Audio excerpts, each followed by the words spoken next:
Then I why you be here now? Why go to Kateo? Huh? Baba, Enori Moyon, or Timanage, Natasha. Oh, Mata, no, or me, no, where me with Facebook? Oh, why if you know Yamose, we know almost a Facebook or my home and you will. And again, and they welcome. One mean no job, very good. You mean no you, ni mama, la watermelon, Joe, one, do I lucky for. Ben amigo say I'm here with Bima. Natasha, amigo. Oh, Joe, one here. Well, you never had it like if you had a call to you, yeah, away or go yasa, and then the Bayadi they go any mayasa. They personally me, I'm you. Huh? I did tell you. That will be Mamma. Well, I can't wait on my wife. Young Willie, see you. I was about to wait. I would be heavy one. You know, who you had my queen. You wanted it.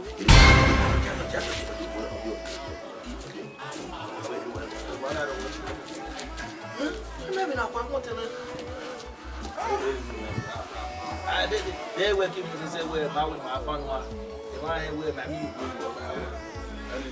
Well, what do you want to hear? We'll be born and see the book. Everyone is very bad. What's up? Come on.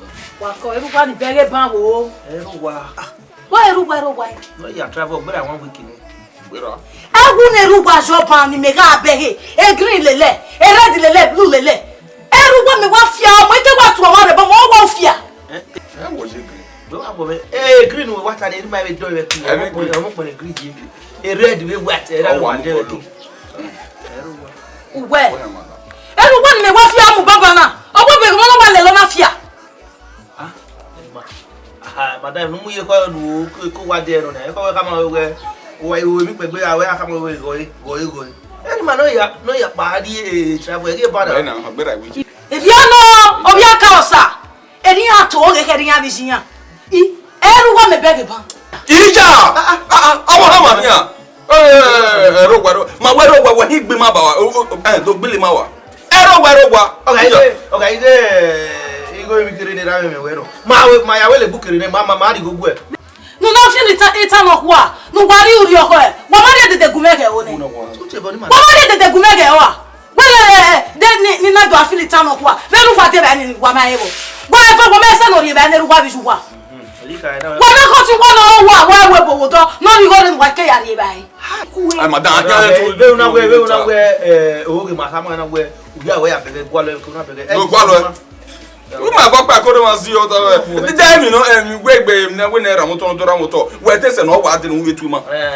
Wẹ́ tẹ̀yẹ tú ma. Wọ́n gbọ́ ẹ̀ ọ̀tún ọ̀gbọ́ ẹ̀ orí àká ọ̀sà. Mi ego mẹ́ẹ̀ mẹ́go. Otano, eribi aka osa ya gwa. Eribi aka osa la ya gwa se. Uleju oleri. Kameruwa ni gino me so no fi go me gume. No fi go me gume. Madam. Oga igo le ra me wero. Le gwa anya na gba na ma do gbe ko do gba na. Oga igo no me wero se gbe. Ma ya we le bukere ni ma do ha wosa. O ma te gwa asa. Benu gbe gbasa na gbe mese na o le raje dati. Wa yo mu e bana ke una gbe ni ra mi to boya agba lo ba. Mo gwe de mi a. Gbe ma ebo. Ibi aka osa. Wa mo tele we bo gwa here ni eme. Wa fi ina ko bi su ne. Ai ede mu su gwa se na bo ma na kasha yo. Abazama se wa na tena na. Ya. Ona zeno. Abale. Bale baba. Okay, abale. Okay, wa ta lo kan odo. Don't le wa ro. Mo bi ra. Baba we ile sha be. Ale. Ko ni wo o ti gbagbe o ya. We wa wo get you. O ti get you fun e. You need get you. Na. Ba mi go no ma Ti ti wa wa bia ga. Mi go ni be. Ni ya ho be ma ya. Ha? Ya bu le ni ba. At least on your way we can no one gbe le no. Ah, na ta se. Ye papa to. Ọmọ láre tí ma bá. Hello. Àwọn ma test speed no ro we do ye sha. Wa gbe mo. Wa go ye mo bo. No, what me for man? No. The time. Oh yeah. Now I love you, friend. What?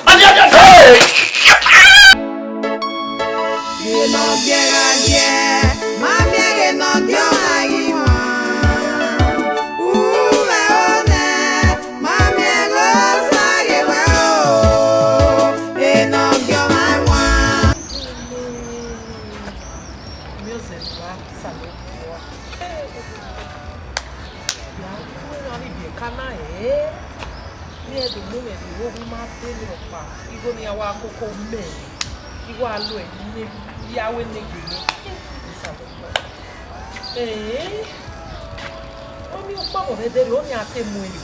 Deni na itene ya block e. Be kan wa ate mo mi.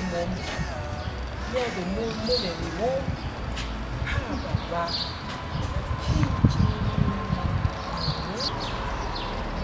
Ni awa o. Ido te Mr. Bola, iwa pa ye spere ma se.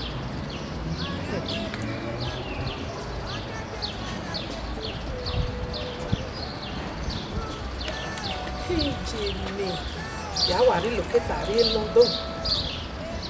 Hello, sir. Good afternoon, sir. No, sir. I mean, Mama goes. No, sir.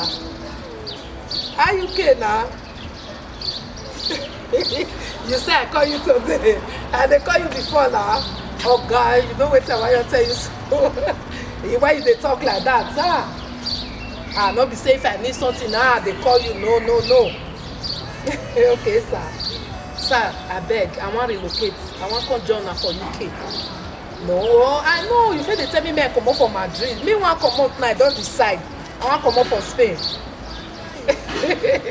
They make me they laugh, sir. Yes, I want to come out now. And I reach my mind.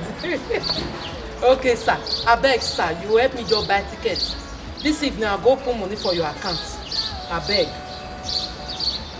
beg, sir, you help me just buy the tickets. Where I want just stay. Fair your book a hotel for me. Where I want just stay. before I know as I want to waka. Okay, sir. Thank you, sir. You'll come in tomorrow now and you tell me, oh, not in 2 days, I beg. I want to locate, I beg.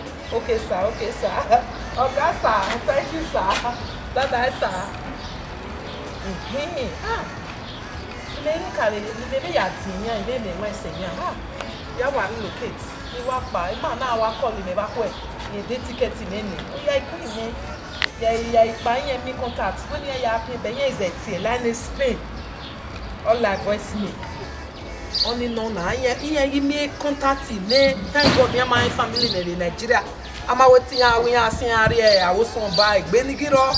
I want myself. Yeah, me man no. Yeah, as if you are where. Yeah, me contact. Yeah, you press a bet.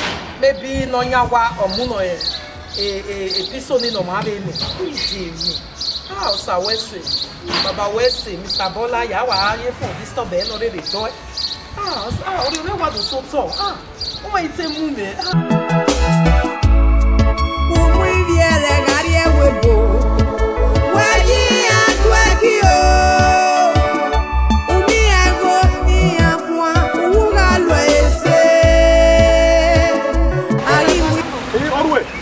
What you know? What do you want to do? Ah, okay. And then, yeah, touch you. What the hell I told you? My work, we are busy. Nyamuga, okay. But if you are only a new worship. Oh, and then, put a very young year, but that a corner of our moon, a dirty poor. Emma, everywhere in Barcelona. And I went out to work. You went to go there. Everywhere, so said up. Everywhere, most said up. I think I won't go back where.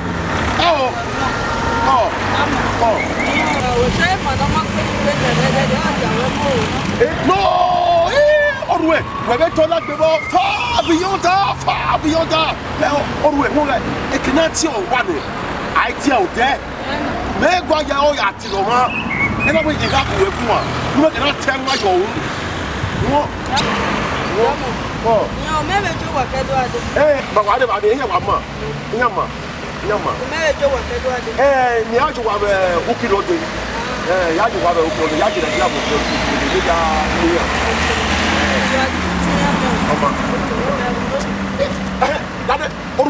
If I were to pa, if I were to go there, where was it? On my yard. If I were to pa, who was it? The former clinic benefited all jazz, all jazz, now, wow.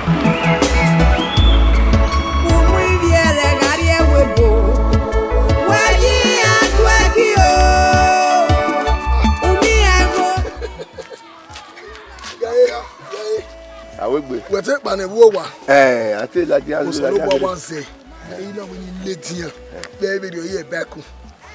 Oh, women today. What? Hey, what do you want? Yeah, you gamma. I mean, you so.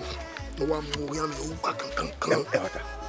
Oh, you know, when you saw way doing your 30,000 minimum. A January, you know, okay, say pray. Yamoy 30 with Yamoy. Yamoy. Ero Yana mi go nyari me ko. Ero. Apa gbe na gina. De no ba yi. De na yaji. Wa ka mo me wuri eme. Igwa ho. We o ka wuri eme. Igwa he we wuri eme o. O bo yi we. O bi we na tasha ya ma gbe no kere we. Se mo we go fua. De go no yi egwe wa gi ya u. O wa na gbe mo ni we bo ya je se na. Egwe we. Ye me kan ya be ri enu egbe regbe. Guru. Ebe we must say that ye. Ebe la gbeli wana. Ebe la gbeli wana. You gba women na say I could not go the who that so. Me be bago. Ewe ya we so ya. Ere wa ye wona. That women na so e. E ke no man say o so. When you see we iko. Ba we na we ma say. Ati me to gbo yo ya su ye Natasha. Aka ka mo ni mo ya mo so we do su ye ke me yi wana. Oh, money here. Oh, man, you beg any woman who hear me. You go and go and buy you no ka we say no wa. Oh, the boy, I don't know when that's how the boy go to Nigeria. Imu Borua. Imu Borua. I'm be where you go, email boy. I remember. Oh, my beg, and Where? I will work him out here. Where you can go be well. Where I email boy, they can on my job. They are so. Do you know where you are? I hear you. Where's some of your weapon?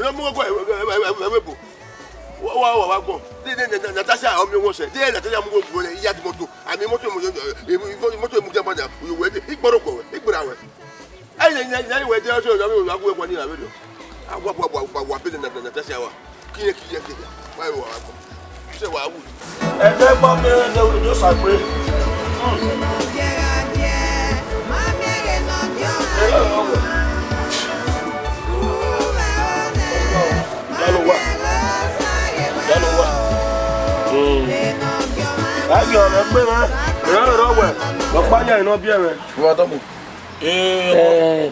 Kina kutano de ade mama godi o magun ewie na so se me makowe wie mama godi o winye ke watopa ori be ka no winye wati gbin kete vayan wate owe ni adu mi o ti yan ona go ni ezeke wa ade ogbe na nu gwale waga owu ni go nu ero ogbe nu tama be omo doi ukere idere mi yane so pon pano emi kan ye to ma wenu game mama god sama we no ga ye bie nwa we no ga ko dure we no ga ma fiema me no gi obota ma se ri owe iga mu dia ne kode e bo panya ino bia me wa ye kwe mu me mama god owe ro owe mi emu wa bo ma duna owe de kani ohun ya ye zokia unye e boy to ase ta me mama god we ibie kani iye me ken ya rie iye me ni ya rie mo no gi obota serio we o ma giahin ayin wa emi eva e awe nya e amale aton ti ara koye no ta ya kare we no ge ma fiema wo iye la wi ya me yeke iye ke ni ya me ni elele kuma sai mu koyan ya kare we no ge ma fiema no bi apo ariawu ogun fo wa so pa no ge ko fun me ogun de ko abobo to je pepe ogun ni go ya no se mi ko awi me no we be ni kaye we we wa mu ja o wa mu de ma ko ibi akara ya do de o akia ta ma gboro le ma we ye ro yeke wa je gbe ma go di yese wa mo oge so owe do mo wa se ndo e ba na mi ba no yegi ma mama go usano iruma do erumeme usano iruma do erumeme usano iruma do erumeme papa ula owo ufire ni worie idigwe wa so idigwe wa fa baba oni aneru ijesu noge la fire ni worie ula owo ufire ni worie ọba no so bogi no so gi baba ku tete bi tele gbogo ibe lo ki ame bi eni ha ina we ni be jeru be su gi ogwa na ge to me gbe ge fu me gbere ma meze eke no fu na ebe ọba no so bogi we na bi o ku tete bi tele gbogo apa ma pase oge mo ya fe no ogo idunise na no ebonise na no ege mi no ku kate fe follow we ife bless your father. I did find no. You get power who we go we shine you. Money for never me really here. You don't mean it. Where money for there? I think I would here. Yeah, and who no why they different eh? Go friend to when you no job back here like mata back here. La what why ya ka? Na me say surgery. What surgery eh? Hey, when on surgery. Hey, my mind like it's too expensive. Why the man has surgery. Why ya ha? Lao wo he. Lao. Malake egbe. Hello. Mama. Mari ba etia o. Mari e o. Ude okay na. Mama we call it na. No, we wala get too much be. Oh, mama magbe. O don't go you wo no se he mama. Ude na mama ma bu mai. Let's see, call. Come mama, go here. Come go here. Favor, call. Call. Blessing, where's so if you want to read your account, where's say darling? Where's call? Come mama. Call. Favor, call. Before the runa face come na power you very. I'm really like you na. Yeah, boy, but friend we no je work back go back up bani. Mama, really yes, but mommy no we back up ba jo. Mommy we no mo ya gbe. Blessed darling, but anyway. Mama e bonu kai, mo e fo ne mama. Abi me gilele. Eri omo ya gbe. Me love we gbe. Saloboa. No ni le miege no we ya mu go no so no pa no e o. So mama gbe. Favor call. We wa love you ba. Atweke ekita no zegbe ori fun. Ege ne de ga ni. Ege na kita no zegbe won mo gbe. Won mo deja. We wa zegbe wa won keke ya mi na ya kun. Me ye kita mo be me na zegbe. Kita ola be. Okay. Aya mi na ya. O salo gba me ya oko be. Ama blessed darling. Ya do so wa ko. Okay mama. Okay, Yo ni o Okay mama. Mama na favor ma o. Ciao. Mr. Wa o wa worry me. Baba. My living in media year, my very society. When I hear that ma, I the full manager, Madame Moody full Managity, Natasha to ma. Mathieu, Madame when I hear now. Ah, the woman where we bring ma. Oh, I want the woman where we go with the video. Ben, I'm here a whole 1 year. Every by the 50-year-old. Ah, no red master, no video, no mammy 50-year-old. One of I don't be able to. Iwe ya we begging. Natasha na we no we di ata e boni ba gbon ru you me ti wu. O iro me fu no we do na gbon ye keba. Na what me go sati no we me fu ne. Me we ma gbon ta me. O ize be rubi o sati o ta ko me ne gba ga ya bi. Me ho sati ti hello. Natasha na wa fu.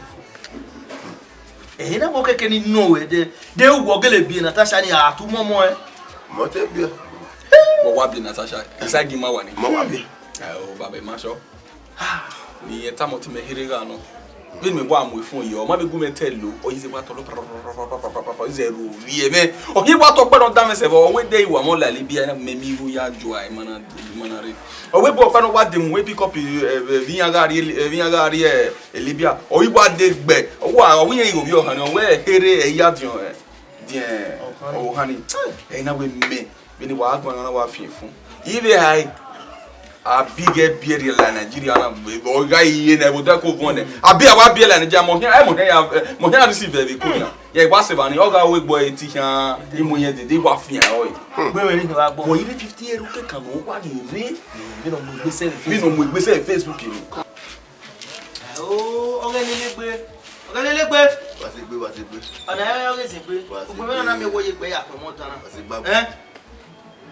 Me pa mi kenana dazen ya de no sati. Wa se gba. No we na me we in report aje wa. You pata me we e ma no ti awu ibonu wa ni awu die ni awu ibonu. Wa de obu wa. hey mauna ma ya wa ya ma ya ni ha ai muere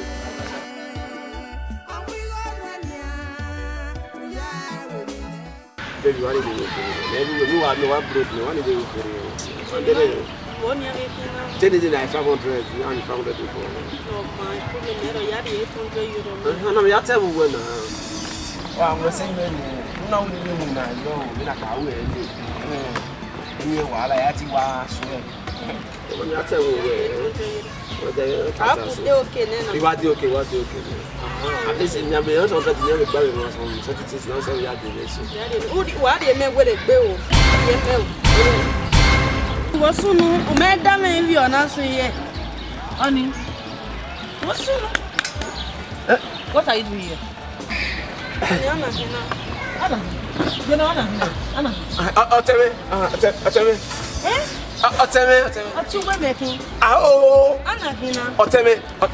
Anna, we're promising me. So you are cheating on me. Anyway, we are doing. You are promising me. No. Anyway, we're promising me. Oh, now we're coming me.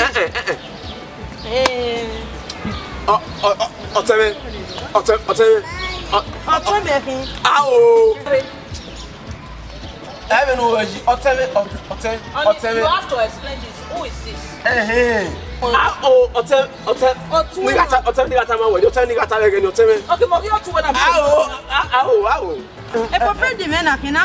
Point of correction. Never try it. Hey, never try other for me.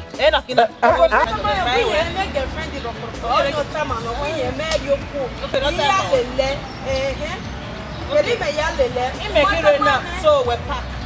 Yeah, pack here, but friend, man, no, it's actually so important. I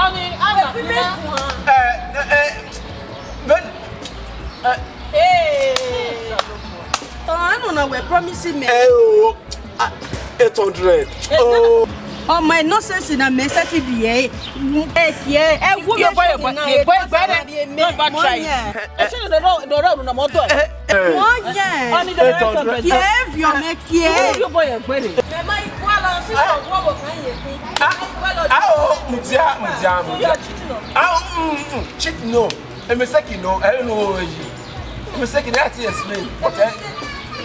Baby, I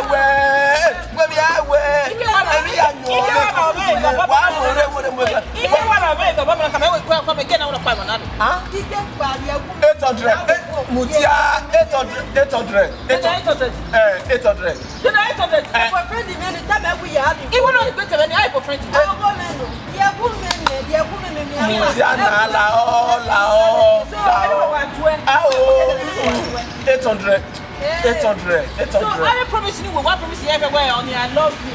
Only I will not disappoint you. Only I will not. So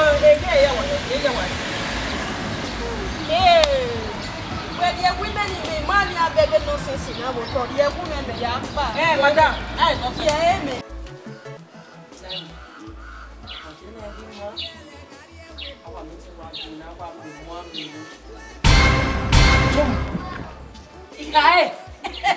Ina we are libere wa begene.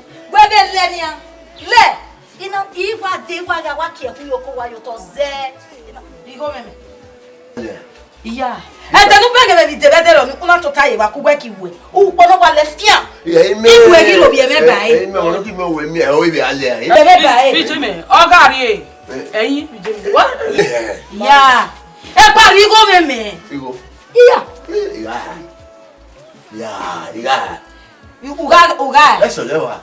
Epe wo ri go meme. No tira na. Abeg. Yo mo lao. Ri go meme. Wa pe na ba ya. Lao. Lao wo bi. Awa me wa. O me gida wa fa ma pe wo we wo sa. Nemi, gbege itoni. Wa gbe ba mi go gbe a. O gbe na do temi, o wa gbe na do temi a. O e ko me keke ni na si osa me. Uri go meme. Ri go meme. Jamo. Ona nutana ni dunya na aberu na. Magbari yo. Igo meme. Magbari yo. Igo meme. Gbe wo tele ni go we dai. Gbe wo baba wo sa ni wo ya. Abeg do do tele. Nemi wa gbe ba mi go ge a. Wa aso ni wa you wa jo nya. Wa abi o di me na. E pa ri go meme, ri go meme. Ai ni we mi. We abeg. Ndewo ile. Yo je kun pa de kun mo le no poso no de ku. O ile na. Wa ka mo te pa go ge. De ko bo we. Ata se ri go meme. Ado do de go we. Asa ba that. O pa mo mai do asa wo. Pe mo mai do asa wo. E ga yasa. Nemi gbege iteni. E to do gbe won. Gbege iteni. E ko sa wa gbe dedemede. La jomo. Yemi ni awu. La ya mu jayo. Wa mu jayo. Ya mu je ugbamu kina. Igwari ukwenya we. Igwari igwe kuna himi. Dawo wo. Ugbamu kina. E to pe gba nya kina. Ugbamu kina.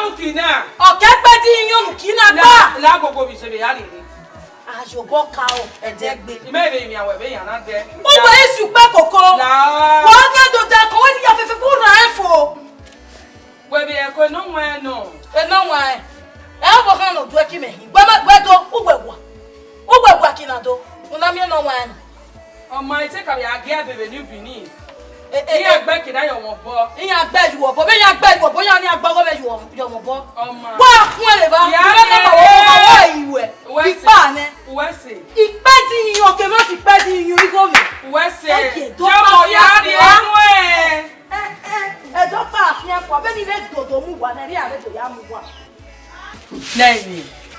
Then they look like you where she was. Okbani. Look on me. Wait you. Wait you. When you walk banner, when you come what you buy in Japan, you want bewa. Who back bewa? Who bewa for me go get? I think you want me, but that way no do cool meja. Who back bewa for me go get? Just finish her. O carry te do de we na ro gwa gbe police. Be nu gbe ga ro bo ma nu gbe nu make na e ga won do wa. E ma be we. Who back gbe for me go get? E me me.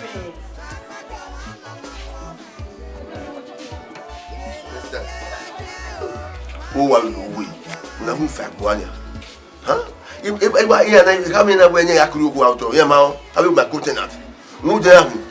Huh? They didn't like you kilo to out of Banya. Oh, no, if I buy the Banya, we don't demand him as I say, it is sneaky for a left one. In the Aki, we are in Yoto. The Akamel where ya back power if I owe where ya Uruguay Kyoto was. I'm looking out where for it. You want.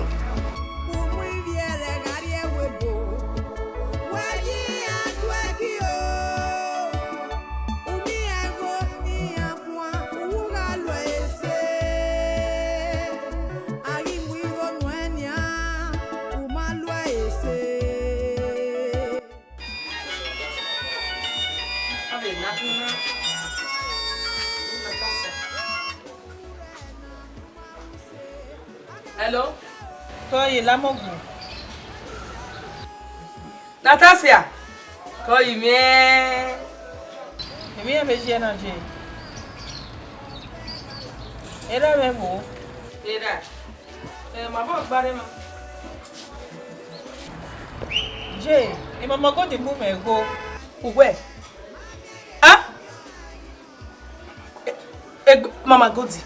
Wow. Jay, Mama Godi female. Of you? Oh, is here? Jay, OCC. Wow. Mama, me go ikava. We go ne. Mo pa me fije. Ke be blessing. I be fi blessing also. Igba ne, blessing me go ne, igba ne je. Igba van me go ne ni. Ina the 40,000 euro ne. Ina the pay another 50,000 euro ne because igba van me go ne. Ah, 40,000 euro. Not the way me we 50,000 euro. Nebo munu e. O ti yan to ya do wa nu. Eri kegere mo o. Where the guy go? Here what part in UK? Here what they are in UK? Ugo so gba ba what they are in UK? O ya gbogbo ba. O da gbeji. Pesa ya mo ege mi bi o e. Je, equalize so ba mi o. It's a blessing e ba. Me bless you wa. Let us say don't wait to are there. Of you, where if you me? Hey, if you.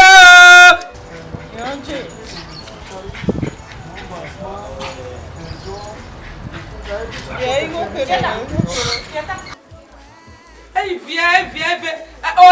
you can eat. Yeah, I'm about here. You are. You are everybody market. And I thought we go in wa cocoa. Na na we miere. O we tie wa cocoa yo we obe mama gold be boni aje. O we tie ado ya do wa ni. O wo le fo. Ole. Le UK. Aparo yo. Afole. O we 40,000 euro. Nebo mu niye. O we yen na mu ge mama gold. O wo na me mu 50,000 euro gi yen. O we na me mu ge mama gold. O wo na we tie cocoa ni edo ya do wa. Gagi boge tade. Ogogi ma, ogogo sin ege blessing. Ogwege teri ogeji. Iye ki se ba ni boku ye na ya awole o de juke. How we go? That is what you want. You go ne bogu ne. Oh, ba no mo ajo no mu ne ba ti wa ti be. Oh, wo ko e mama godi. Ya wi yan e. Oh, mo ki dori o pe ni o de gbe yo ye mama godi. O fi abi be kan ni yakara. Lero bi mo ye. Nani mo e. Wa bi me no. O ma ikedo akwere mama godi. Mo e. O we dozo wa. O wa. Ne ma wo. Okay, poki ya. O ka no. O ka no lu la wo ya gbegbe aka we ti o ka. Mama godi, mama ke. Mama ke ba. E mama do ke ba ita ma wa. Egbe bi o. Bese mama godi pa. Oba ni ma pa de UK. Ijo iwo ko ita ma do. Ilafo. Awata to wa ga ba bu kwa ya le me no. Ibo. E mama godo. Mama godo. Isere meji. Igebe. Awa kwa. Igebe ti pelele na kwa. Pelele ne bo mu mi. Mama godi mu le pa. Iwu. Imagine pa wo be ti o. Imagine pa.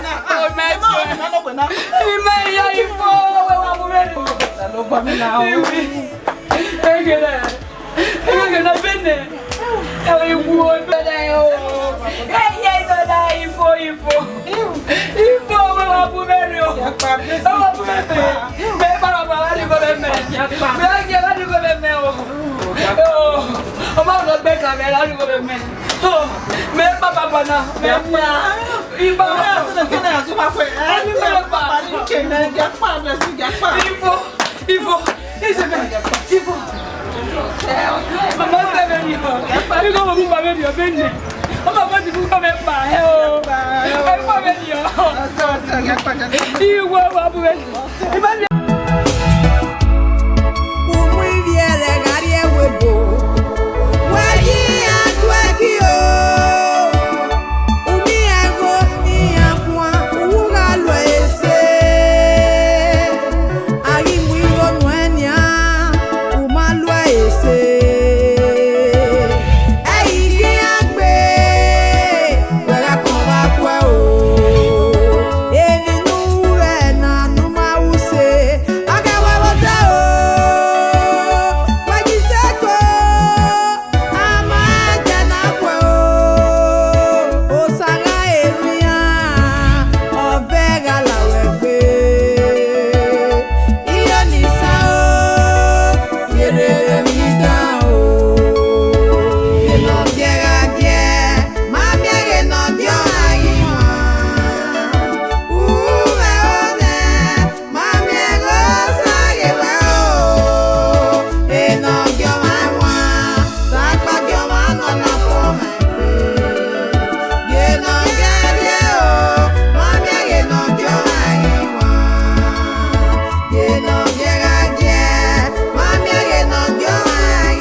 Abi gbe me gbe ma bere me ya check it gbe me ya. Na se mo wa me gbe so we na. E ma mo ya so ma e ke gbe wo we no da. We ke ya gbe wo wa na se. Mo ha ti gbe yi. O ga na ki na bibi e jo. E na tana. That reminds me.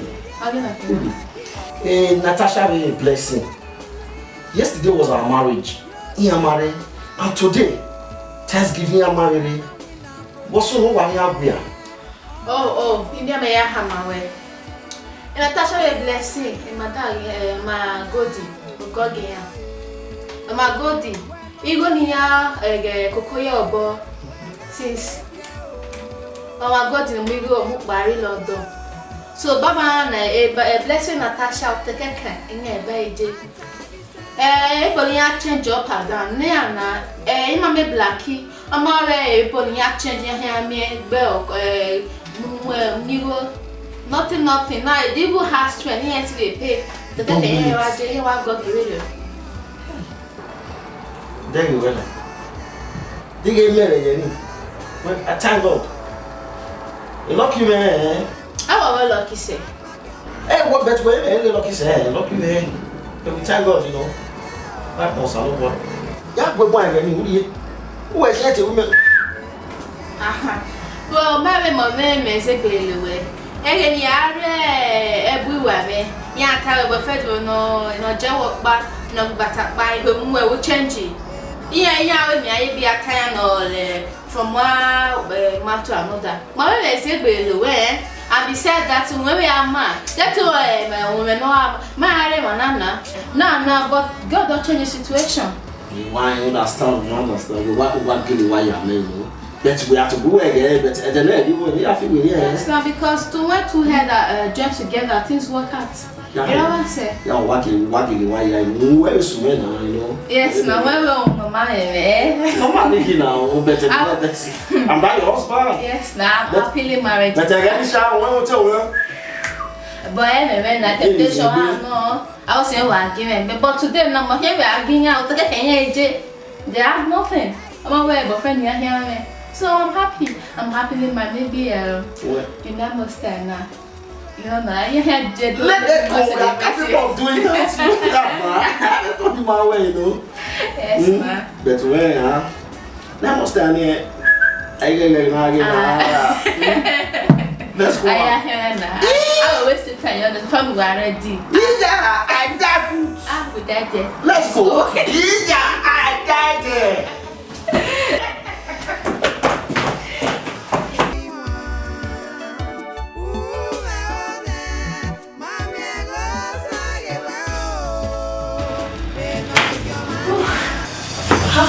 Are you really? Yeah. Oh. Yeah. Nobody told you. You don't like that. The doctor reporting now. Let me see. Go on.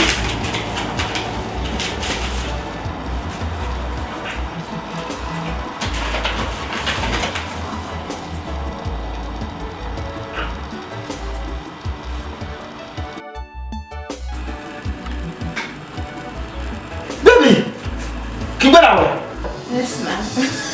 Usa wese o. Sawa. Wese. Me. Agba ti ro momo. Mo ide baba na. Sawa. Baby. Usa wese. Baby. 1 month gone. Yes, sir. I'm becoming a mother, you know. All right, thank you. Baby. Me too. My mother said. You make me proud. You make me proud. We have more way now, must tell the community. You get it now. The school now. Only a go. Hey, come on now, eh? Wait on ya. Obia, Oh, Moho, no? Yeah, what's up, man? Yeah, Egbima. Obia, my last one. Erami. Obia, Oyasu. Erami. Obiaso.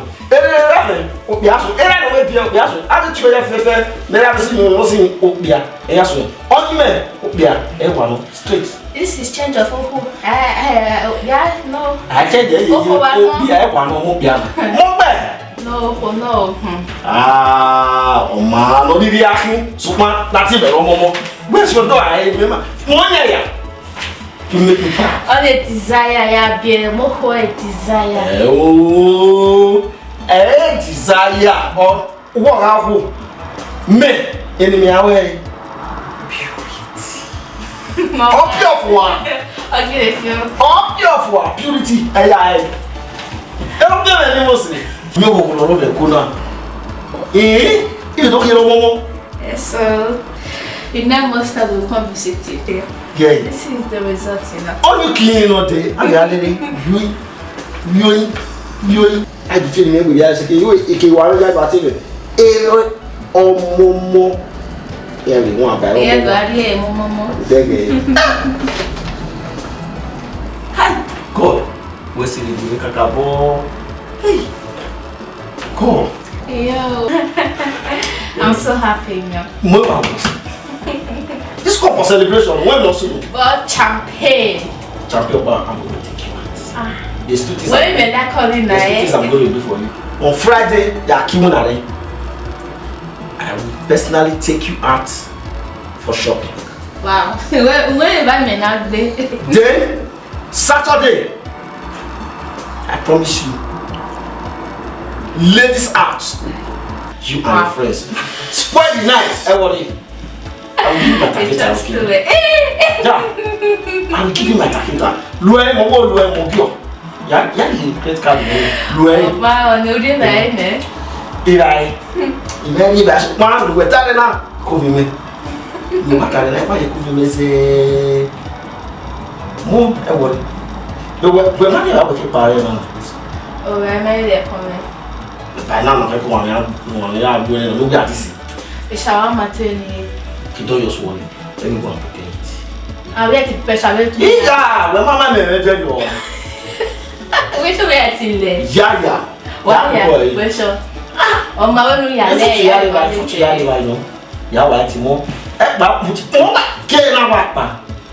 Breakfast in bed. Lunch where Danny. Then dinner where name any restaurants you want to go. Oh my God. I'm taking you there. Don't worry. Just name any restaurant you want to go. Oh, okay, ne. No matter what, any man be here, man. Man be here mostly man we go. Man be here now. You are going to be a dog. You might go. Itiki. 1 month now. 2 months. Okay. 3, 4 months, my dear. My way can go ask you here. Okay. Just relax, okay? Wow. I'm here. Go and work on yourself. Yeah, and then we get wait. Sweet. No, I'm waiting.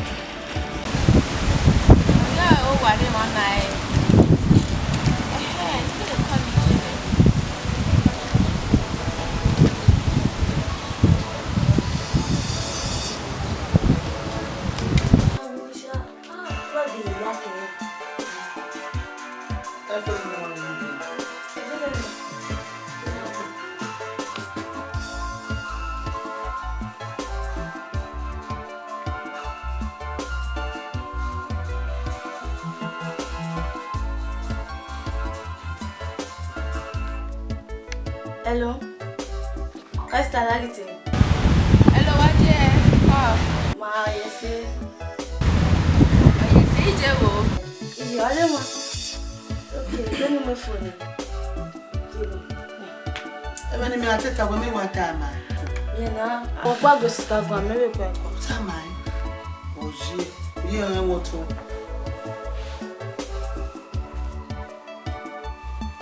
Call me there. Hello, call Ilavese. Uma, the movie. Oh, yeah. Hey, Jayama. What? Hey, Yama.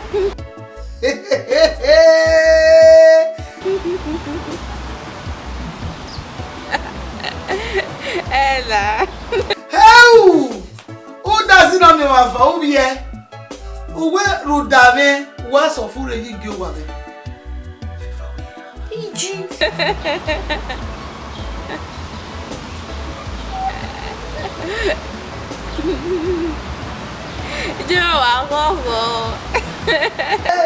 O saíram bem, o saíram bem, o sadi gaje me, o jeme mi me, wese baba, wese, nuna zenu liamona, nuna zenu wese, Wase aboye wase pe fefo no mi fefo. Eya mi se o sawese.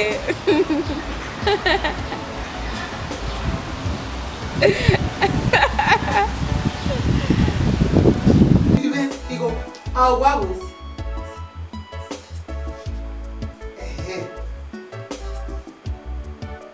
Oma bibe oma. Oga kimu na rebe no kwatiele. Kwatiele bibe o. No nya mo sa me la kuwaro. Wo funo sa lo pa kuwaro bibe ofu gbegbo ero bibe. Egbe wa emi ami egbo we den ero bibe. O sa we si. Ore wina. E were ore makolu we.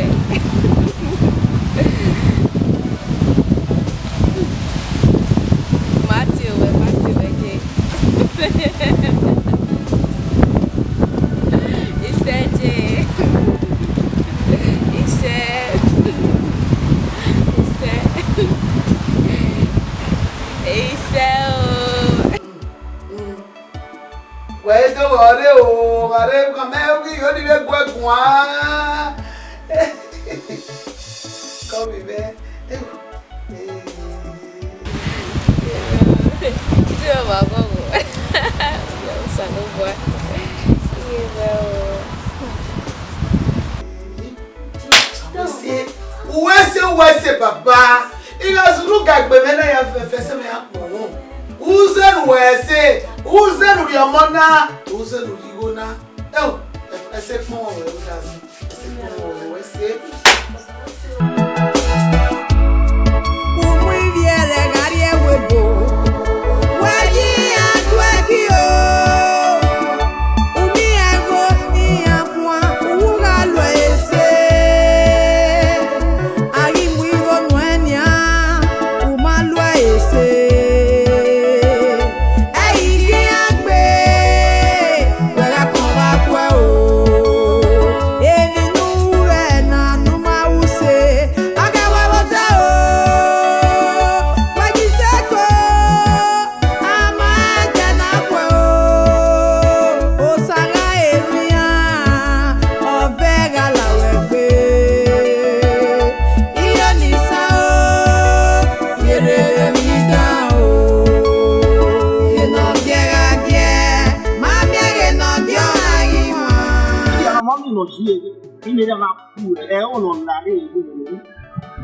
I'm very fresh. I say I'm going to go.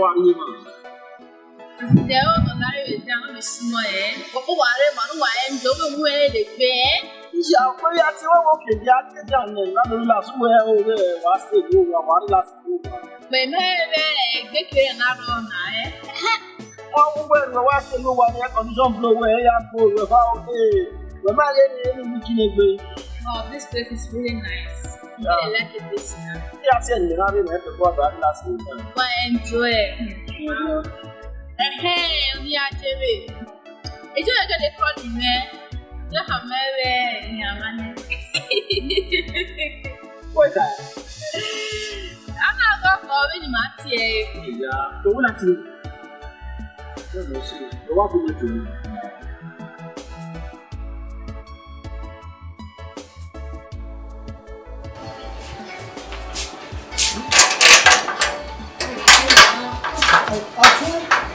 Ọtún wà ló ti rẹ̀ náà. Tana. Call me, man. Hello? So, mommy. We love it. You be here. Ọmọ bí ẹ ṣe náà sún wà. So, mommy. Call me, man. Double. I say. My body, mama. Ọmọ Nàìjíríà ní oṣù ọ̀lẹ́. Mo ní gbẹ́gbọ́n ọgá ẹ̀rọ rẹ̀ ní mo ní. Okay. Hello. Ubi ẹ̀. How are you laughing? Ọrùn àmì ìgbérawẹ̀. Ìyàwó adéyàwó rẹ̀ ti lẹ́sẹ̀ náà dé ìyàwó ayé àwọn yìí ó gbẹ̀mí ẹgbẹ̀rọ ní. Ìwà ajá lè gbé kí á wà á gbí. Ọ̀dọ̀ kó ajé gbé kí á bẹ̀rẹ̀ ọ̀bì rẹ̀. Iya, ìjẹjẹ ìrẹsẹ. Iya ya yóò tó àkókò sí wẹgbẹrẹ ni wọn kọ àpò. Lóye kó bẹ̀ mí lọ́wọ́ ní lóye kó bẹ̀ mí lọ́wọ́. Wàá gbégbé wàgàrí àbẹ́gbé òkú ọ̀yìnríà gbé àgàrí rẹ̀ àbókù òkú ọ̀yẹ́rẹ́ ibi èrè ìgbàyà tó ẹ̀. Ẹbí ti di ọ̀rọ̀ àjẹpẹ́fẹ́ màá nípa mọ́ ìyàwó àdéhùn. Ìyàwó àyàtọ̀ àkọ́kọ́ yìí. Wà fi kọ́ ajé gbé kí àwọn wàá gbé kọ́rùn rẹ̀. Ó kì í múlẹ̀ ọmọ adé ló kó lẹ̀ ní gọ́ọ̀lì. Ìyè wa kò mọ́ ní ayàtọ̀ cháó kọ́ yìí. Ọmọ náà ní múlẹ̀ yìí gọ́ọ̀lì cháó. Mommy, I need time now. You are done with me.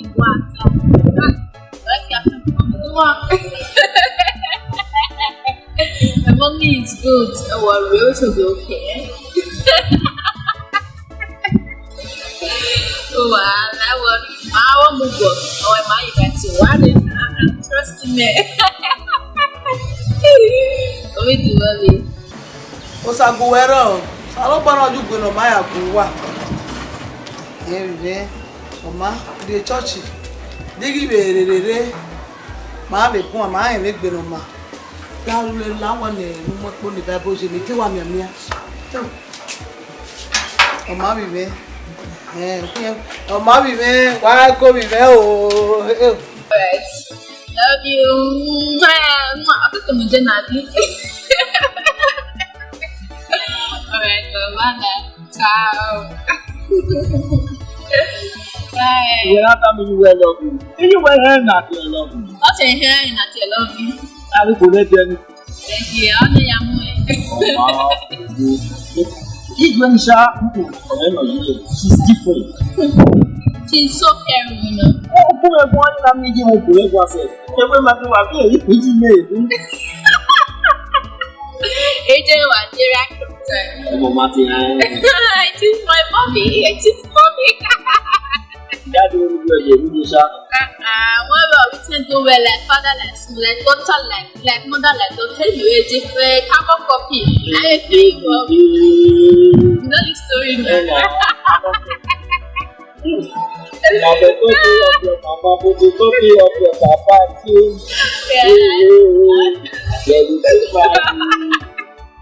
Well, I see the piece. I will say, if you can't pass your mama, that is impossible. We want to make a decision now. Possible. Oh no, no, there is a family. Your mama, now your papa, this time is your mama time. I will feeling it too, bye.